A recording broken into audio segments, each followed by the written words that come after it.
Hello everyone, कैसे हैं आप सब। आई होप आप सभी अच्छे होंगे। तो आज की इस वीडियो में हम एडवांस न्यूमेरिकल एनालिसिस का लेक्चर नंबर 19 करेंगे, जिसमें हमारे पास टॉपिक रहेगा। टॉपिक क्या, एक मेथड है जिसकी हेल्प से हम साइमल्टेनियस लीनियर इक्वेशंस को हम सॉल्व कर सकते हैं। उस मेथड के हमारे पास बहुत सारे नेम है, जैसे कि हमारे पास ट्रायंगुलराइजेशन मेथड कह सकते हैं, या फिर हमारे पास होता है lower decomposition method, lower upper decomposition method, या फिर एलयू डिकम्पोजिशन मेथड। ठीक है, और नेम है हमारे पास factorisation method. Most of the time ये एलयू डिकम्पोजिशन मेथड के नाम से जाना जाता है। ठीक है, तो इस मेथड में हम क्या करते हैं, this method is most useful method for solving a linear simultaneous equation. तो हमने अभी तक साइमल्टेनियस इक्वेशंस को सॉल्व करने के लिए बहुत सारे मेथड देखे थे, like Gauss elimination method, Gauss Jordan method, और हमने इटरेशंस मेथड भी पढ़े थे। तो इससे अलग हमारे पास ये जो मेथड है, ये हमारे पास सबसे ज़्यादा यूजफुल होने वाला मेथड है। ठीक है, अब मैंने इसके बारे में बहुत ज़्यादा नहीं लिखा है, डायरेक्ट मैंने स्टेप्स लिखते हैं, जिन स्टेप्स का यूज़ करते हुए हम अपने जो क्वेश्चन है उसे सॉल्व कर सकते हैं। ठीक है, तो ये टोटल 6 स्टेप्स में हमारे पास सॉल्व होगा। क्वेश्चन थोड़े से लॉन्ग है बट बहुत यूजफुल है एंड बहुत इंपॉर्टेंट है आपके एग्जाम के पॉइंट ऑफ व्यू से। ठीक है, तो स्टेप्स क्या क्या है, हमारे पास जो साइमल्टेनियस लीनियर इक्वेशंस हमें दे रखी होंगी उसकी हेल्प से सबसे पहले हमें कोफिशिएंट मैट्रिक्स बनानी है। ठीक है, स्टेप नंबर 1 है make the coefficient matrix using given linear simultaneous equations. ठीक है, कोफिशिएंट मैट्रिक्स बना सकते हैं, किस फॉर्म में आएगी वो कोफिशिएंट मैट्रिक्स, ax = b की फॉर्म में हमारे पास मैट्रिक्स आ जाती है। ठीक है, अब हमें क्या करना है, स्टेप 2 में पुट a = lu। अब जो हमारे पास a कोफिशिएंट मैट्रिक्स जो आई है उसे हमें lu मैट्रिक्स के इक्वल पुट करना है। ठीक है, जहां पर where l is lower triangular matrix, जहां पे जो l है वो हमारे पास लोअर ट्रायंगुलर मैट्रिक्स होती है और u जो है वो हमारे पास अपर ट्रायंगुलर मैट्रिक्स होती है। ठीक है, जैसे कि हम कैसे कर सकते हैं, जैसे कि हमारे पास a जो मैट्रिक्स है वो हमारे पास समथिंग इस फॉर्म में आएगी, a11 a12 a13, इस टाइप से हमारे पास इस फॉर्म में हमारे पास मैट्रिक्स आ जाएगी। ठीक है, अब उसे lu के इक्वल पुट करा, तो l हमारे पास ये मैट्रिक्स है और u हमारे पास ये मैट्रिक्स है। l हमारे पास लोअर ट्रायंगुलर मैट्रिक्स होती है, लोअर ट्रायंगुलर मैट्रिक्स मतलब जो मैट्रिक्स है उसका लोअर पार्ट हमारे पास वैल्यूज होती है और उसके अपर पार्ट में हमारे पास 0 होता है। ठीक है, तो l को हम क्या करते हैं कि जो डायगोनल एलिमेंट्स है उधर 1 लिखते हैं, इससे ऊपर की वैल्यूज हमारे पास 0 रहती हैं और नीचे की जो एलिमेंट्स हैं वो L21 L31 और L32 हो जाते हैं। ठीक है, सिंपल, जैसे कि हम नेमिंग करते हैं, जैसे कि ये आता है L11 L12 L13, फिर इधर L21 आता है, L22 आता है, L23 आता है, इस टाइप से ही हमें नेमिंग करनी होती है। तो बस ऊपर की 3 जो वैल्यूज हैं ये तीनों उन्हें हम 0 रखेंगे, डायगोनल एलिमेंट्स को हम 1 रखेंगे और इनके नेम हम एज इट इज लिख लेंगे जैसा कि हमें नॉर्मल मैट्रिक्स में मिलते हैं। ठीक है, और अपर ट्रायंगुलर मैट्रिक्स में हमारे पास जो अपर डायगोनल होता है उसमें वैल्यूज होती है और लोअर में हमारे पास 0 रहता है। तो अपर ट्रायंगुलर में हम जो डायगोनल एलिमेंट्स है उधर हम 0 वो 1 वैल्यू पुट नहीं करेंगे। यहाँ पे हमारे पास value u11 u12 u13 and u22 u23 u33 इस टाइप से हमारे पास वैल्यूज रहेंगी। सिर्फ जो लोअर ट्रायंगुलर मैट्रिक्स आएगी उसमें हम डायगोनल में 1 पुट करके चलेंगे। ठीक है, इतना समझ में आ गया होगा कि हमें a = lu रखना है, जहाँ पे लोअर मैट्रिक्स हमारे पास कुछ इस फॉर्म में होगी और जो अपर मैट्रिक्स होगी वो हमारे पास कुछ इस फॉर्म में होगी। ठीक है, उसके बाद हमें क्या करना है, स्टेप नंबर 3 में find the values of L21 L31 L32, ये जो जितनी भी हमारे पास यहाँ पे L की वैल्यूज आई हैं और ये जो U की वैल्यूज आ रही हैं, इन सभी की हमें वैल्यूज फाइंड करनी है बाय मैट्रिक्स मल्टीप्लिकेशन। जो हमारे पास मैट्रिक्स मल्टीप्लिकेशन का प्रोसेस होता है उसकी हेल्प से हम अपनी वैल्यूज फाइंड कर सकते हैं। जैसे कि हम मैट्रिक्स से किस तरह से मल्टीप्लाई करते हैं, फर्स्ट रो की फर्स्ट कॉलम के साथ मल्टीप्लाई करते हैं, तो इस पूरी रो की इस पूरी के साथ हम मल्टीप्लाई करेंगे तो हमारे पास क्या जाएगा, 1 की u11 में करेंगे तो u11 प्लस 0 की 0 आ जाएगा, 0 की 0 आ जाएगा, तो हमारे पास जो फर्स्ट कॉलम आएगा इनकी मल्टीप्लाई करके वो u11 आ जाएगा। ठीक है, अब हम क्या करेंगे, इस वाली मैट्रिक्स से हम उसे कंपेयर करेंगे तो u11 की वैल्यू आ जाएगी a11 के इक्वल। ठीक है, इस तरह से हमें करना है कि हमें इन सब की वैल्यूज फाइंड करनी है by matrix multiplication and then comparing with the A matrix. जो हमारे पास ए मैट्रिक्स है उससे हमें कंपेयर करके अपनी वैल्यूज फाइंड करनी है। ठीक है, अब देखो फर्स्ट वाले की वैल्यू हमारे पास इजीली आ गई। अब जैसे नेक्स्ट वाले में चलते हैं, जैसे कि नेक्स्ट जो सेकंड सेल आएगा उसकी वैल्यूज फाइंड करेंगे तो इसकी मल्टीप्लाई इसमें करेंगे, तो हम 1 की मल्टीप्लाई u12 में करेंगे तो हमारे पास u12 आ जाएगा, तो उसकी वैल्यूज हमारे पास सिंपल आ जाएगी क्योंकि 0 किस में करेंगे तो 0 आ जाएगा, 0 किस में करेंगे 0 आ जाएगा, तो हमारे पास सिंगल एलिमेंट रहेगा उसको भी हम कंपेयर करके इजीली निकाल लेंगे। लेकिन अगर हम लास्ट वाले कॉलम को देखें तो उसमें हम इसकी मल्टीप्लाई इससे करेंगे तो इसमें हमारे पास बहुत सारी वैल्यूज आएंगी, जैसे कि L31 multiply u13, L32 multiply u23 और 1 मल्टीप्लाई u33, इन तीनों को हम ऐड करेंगे तब हमारे पास लास्ट सेल की वैल्यू आएगी, तो वो थोड़ा सा कॉम्प्लेक्स हो जाएगा। तो जितने हम स्टार्टिंग की वैल्यूज हमारे पास इजी आती रहेंगी लेकिन वहाँ से हमारे पास वैल्यूज निकलती रहेंगी और लास्ट वाली वैल्यूज में हम सारी वैल्यूज डालकर अपनी लास्ट वैल्यू फाइंड कर सकते हैं। ठीक है, अगर आपको समझ में नहीं आ रहा है क्या हो रहा है तो हम अभी क्वेश्चन सॉल्व करने वाले हैं, उसमें आपको अच्छे से समझ में आ जाएगा। ठीक है। अब जब हमारे पास ये सारी वैल्यूज फाइंड हो जाएंगी तब हमें क्या करना है, now put A equals to L U. अब हमने लेट करा था कि जो ए है वो एल यू के इक्वल यहाँ पे लेट किया था, तो हम यहाँ पर अपनी वैल्यूज पुट कर देंगे। जैसे कि ए मैट्रिक्स हमारे पास जो होगी उसे हम लेफ्ट हैंड साइड में लिखा रहने देंगे, एल वैल्यू एल जो मैट्रिक्स है उसमें हम L21 L31 L32 की वैल्यूज पुट करके हमारे पास एल मैट्रिक्स आ जाएगी, और यू मैट्रिक्स में हम इनकी वैल्यूज पुट करके यू मैट्रिक्स फाइंड कर लेंगे। ठीक है, A X equals to B में हमें A equals to L U put करना है, और वो मैट्रिक्स हमारे पास किस फॉर्म में आ जाएगी, L U X equals to B की फॉर्म में हमारे पास मैट्रिक्स आ जाएगी। A X equals to B था हमारे पास, ए की जगह पर हम एल यू पुट कर रहे हैं तो L U X equals to B आ गया है। ठीक है, ये हमारे पास हो गया स्टेप नंबर 4। अब स्टेप नंबर 5 में हमें क्या करना है, जो यू एक्स है उसे हम वाई मैट्रिक्स के इक्वल मान लेंगे। ठीक है, यहाँ पे जो वाई मैट्रिक्स होगी वो क्या होगी, y1 y2 y3। ठीक है, तो हमारे पास जो मैट्रिक्स है वो किस फॉर्म में आ जाएगी, जब यू एक्स इक्वल्स टू हम वाई मान लेंगे तो हमारे पास एल इधर वाई बचेगा, तो L Y equals to B आ जाएगा। ठीक है, अब L Y equals to B आ जाएगा तो अब हम इसे सॉल्व कर सकते हैं अपने। ठीक है, तो हम इस मैट्रिक्स को अब हम सॉल्व कर लेंगे, सॉल्व करके हमारे पास y1 y2 और y3 की वैल्यूज आ जाएंगी। ठीक है, जब ये वैल्यूज आ जाएंगी तो हमने U X equals to Y माना था, यू हमारे पास अपर मैट्रिक्स है जिनकी हमारे पास सारी वैल्यूज है, एक्स हमारे पास क्या है एक्स वाई जेड है। ठीक है, और वाई की वैल्यूज हमारे पास आ चुकी हैं, तो हमारे पास U X equals to Y में सारी वैल्यूज पुट करके हम एक्स वाई जेड की वैल्यूज फाइंड कर सकते हैं।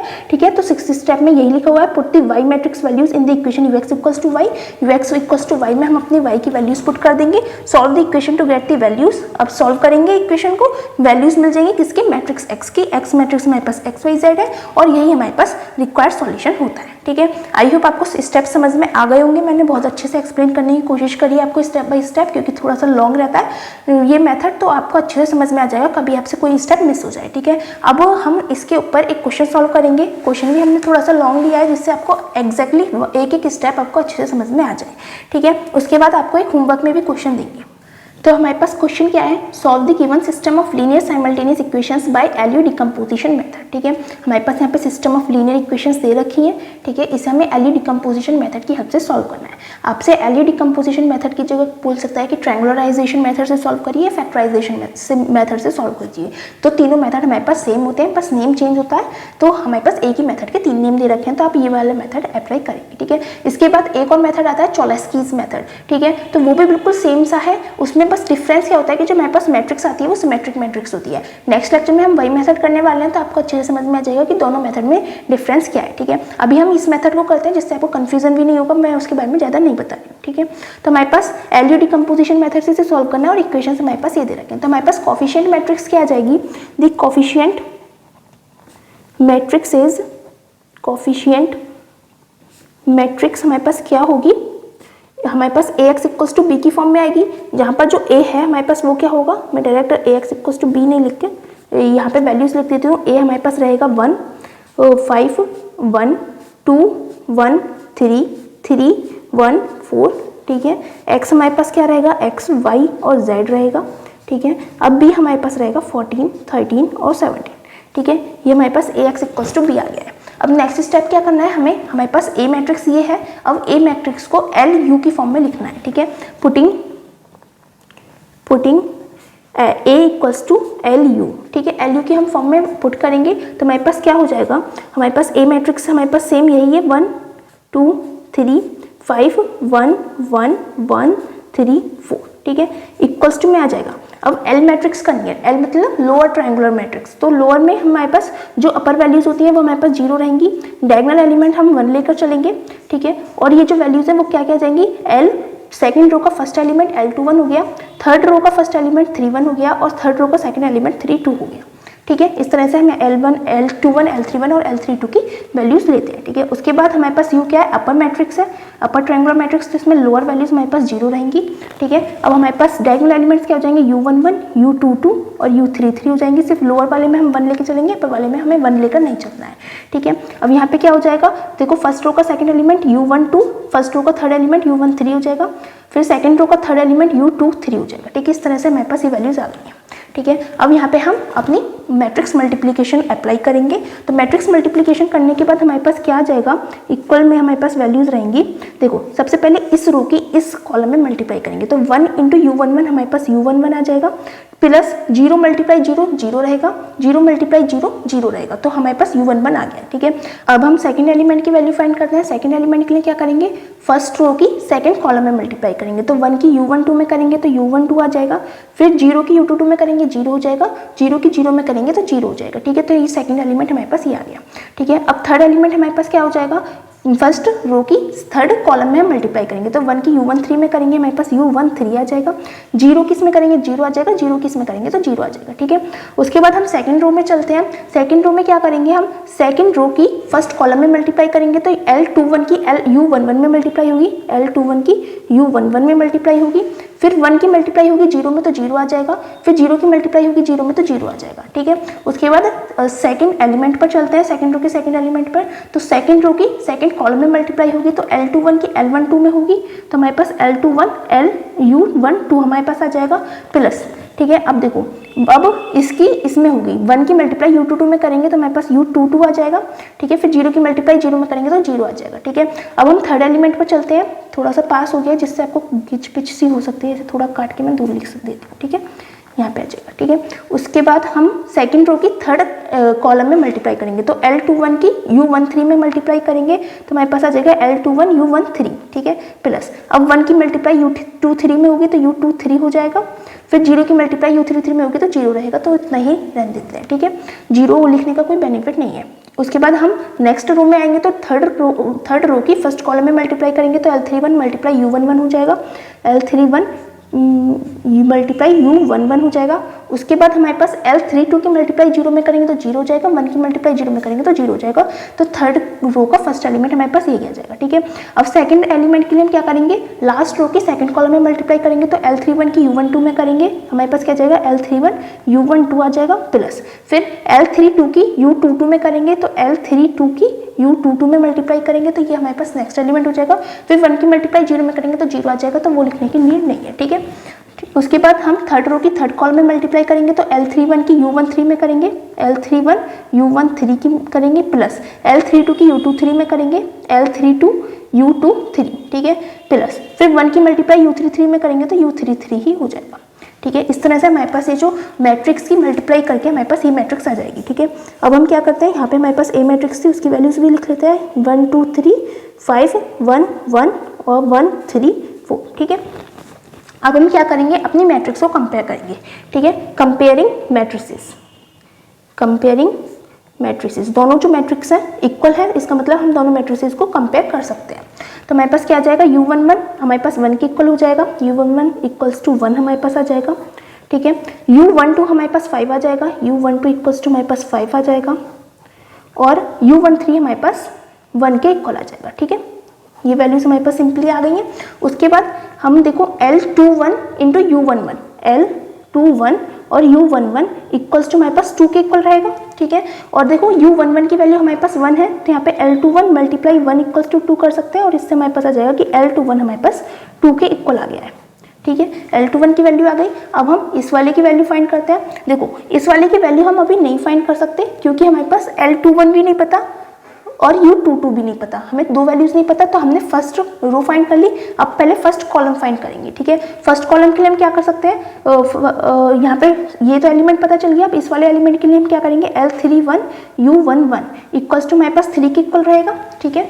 उसके बाद L31 हमारे पास यही U11 हमारे पास 1 के इक्वल है, इक्वल्स टू 3 आ जाएगा। यहाँ से हमारे पास L31 की जो वैल्यू है वो हमारे पास 3 आ गई, ठीक है।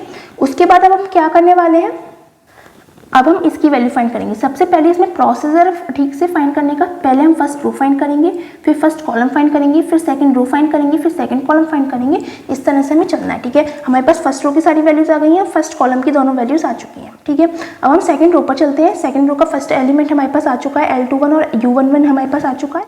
अब हम क्या कर रहे हैं, सेकंड रो का सेकंड एलिमेंट की वैल्यू फाइंड करेंगे, L21 U12 plus U22 equals to हमारे पास 1 के इक्वल रहेगा, ठीक है। अब देखो L21 की वैल्यू हमारे पास 2 है, मल्टीप्लाई U12 की वैल्यू हमारे पास 5 है, प्लस और U22 की वैल्यू हमारे पास नहीं है, ठीक है। तो हमारे पास क्या हो जाएगा, U22 हमारे पास किसके इक्वल हो जाएगा, 1 - 10 दैट इज -9 के इक्वल हमारे पास आ जाएगा, ठीक है। U22 आ गया। उसके बाद हम इसकी वैल्यू फाइंड कर सकते हैं। इसमें हम सेकंड रो के थर्ड कॉलम की वैल्यू फाइंड करेंगे। हमारे पास क्या रहेगा, L21 U13 प्लस U23 हमारे पास इक्वल रहेगा किसके, यहाँ पर हमारे पास 3 के इक्वल रहेगा। सेकंड रो का थर्ड कॉलम हमने इक्वल करे हैं, ठीक है, इक्वल्स टू 3 आ गया है। अब देखो L21 की वैल्यू हमारे पास 2 है, ठीक है, मल्टीप्लाई U13 की वैल्यू हमारे पास 1 है, प्लस U23 की हमें वैल्यू नहीं पता, इक्वल्स टू 3, 2 1 2, तो हमारे पास U23 की वैल्यू क्या आ जाएगी, 3 - 2 दैट इज 1 आ जाएगी, ठीक है, इसकी वैल्यू भी हमारे पास आ चुकी है। अब हम क्या करेंगे, हमारे पास देखो फर्स्ट रो आ गई, फर्स्ट कॉलम आ गया, सेकंड रो आ गई, अब सेकंड कॉलम फाइंड करेंगे। इसकी वैल्यू है हमारे पास, इसकी वैल्यू है, अब इसकी वैल्यू फाइंड करेंगे।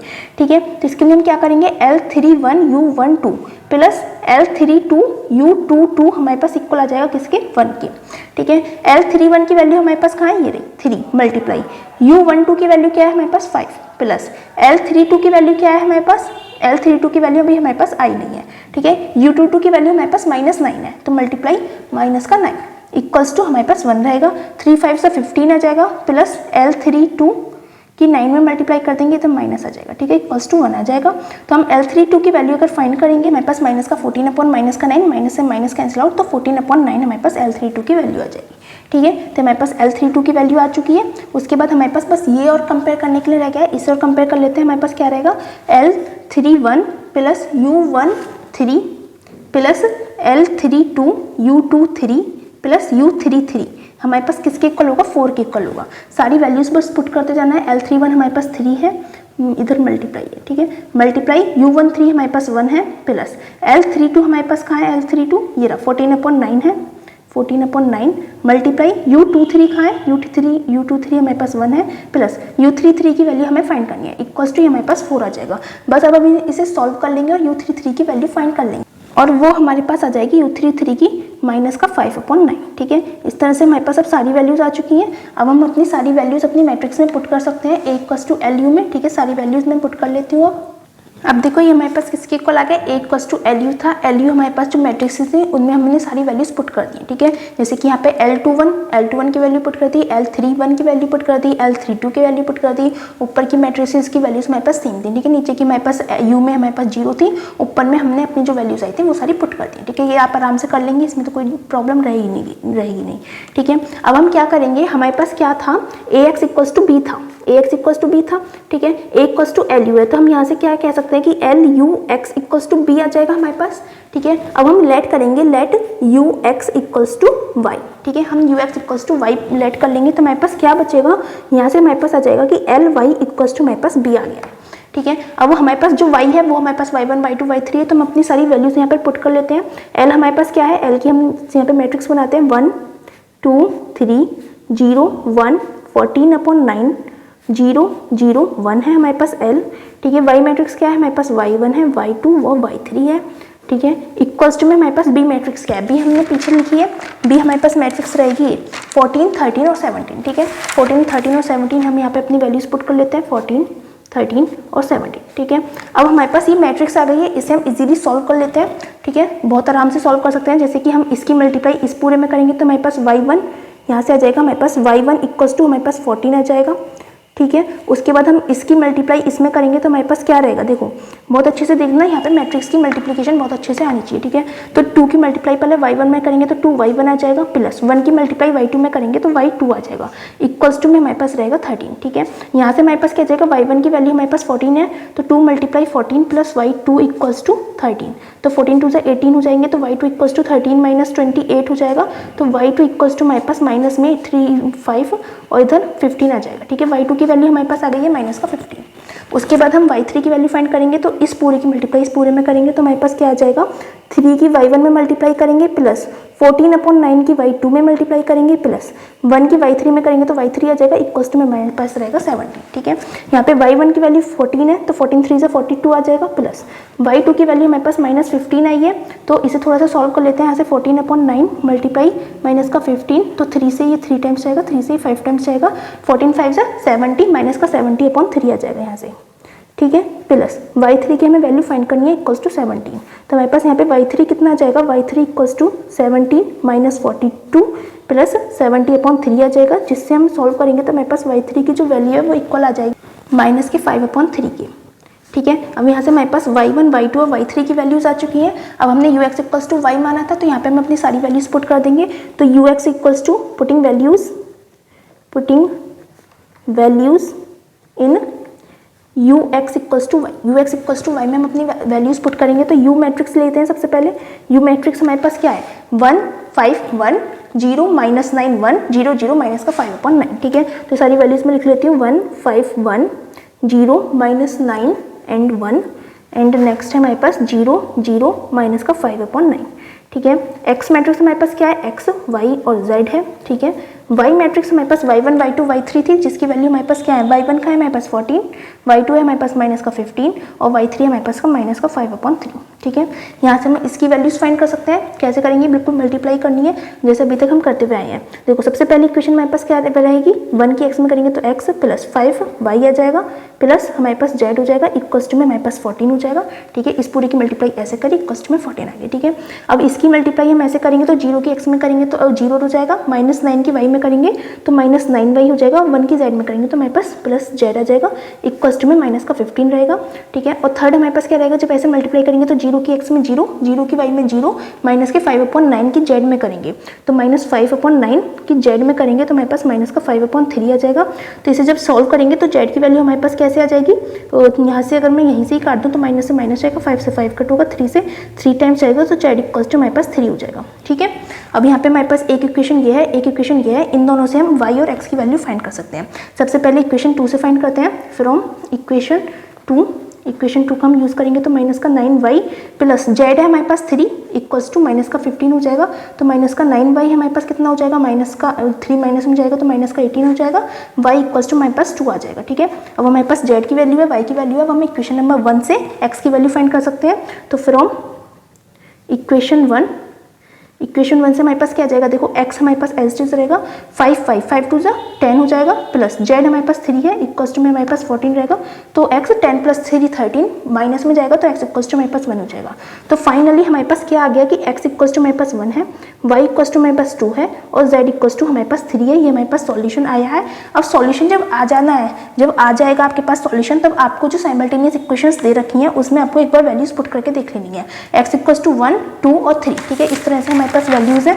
अब जब हम इसमें पुट करेंगे तो हमारे पास क्या हो जाएगा, देखो किसी भी इक्वेशन में हम एक बार पुट करके सेटिस्फाई करके देख लेंगे कि हमारे पास आंसर सही आया है या नहीं, ठीक है। फर्स्ट वाले में ही पुट कर लेते हैं, तो 1 फर्स्ट में नहीं, हम थर्ड में पुट करते हैं, ठीक है। 3 की 1 में मल्टीप्लाई करेंगे तो 3 आ जाएगा प्लस y हमारे पास कितना था 2 प्लस 4 इंटू 3, z हमारे पास 3 था, 4 3 12 प्लस 2 14 और 3 17 इक्वल्स टू 17 आ रहा है। तो हमारे पास इक्वेशन सेटिस्फाई हो रही है, तीनों इक्वेशन सेटिस्फाई होनी चाहिए, कोई एक भी सेटिस्फाई करके देख लेंगे तो हमारे पास सॉल्यूशन सही है, ठीक है। तो इस तरह से हमने जो ये क्वेश्चन है वो सॉल्व किया है। आई होप आपको ये एलयू डिकम्पोजिशन मेथड अच्छे से समझ में आया होगा। अगर आपको कोई डाउट रहता है तो आप हमसे कमेंट सेक्शन में पूछ लीजिएगा, और अगर आपको हमारी वीडियोस अच्छी लग रही है तो प्लीज़ हमारी वीडियोस को लाइक कीजिएगा, अपने फ्रेंड्स के साथ शेयर कीजिएगा एंड हमारे चैनल को सब्सक्राइब कीजिएगा। Thanks for watching.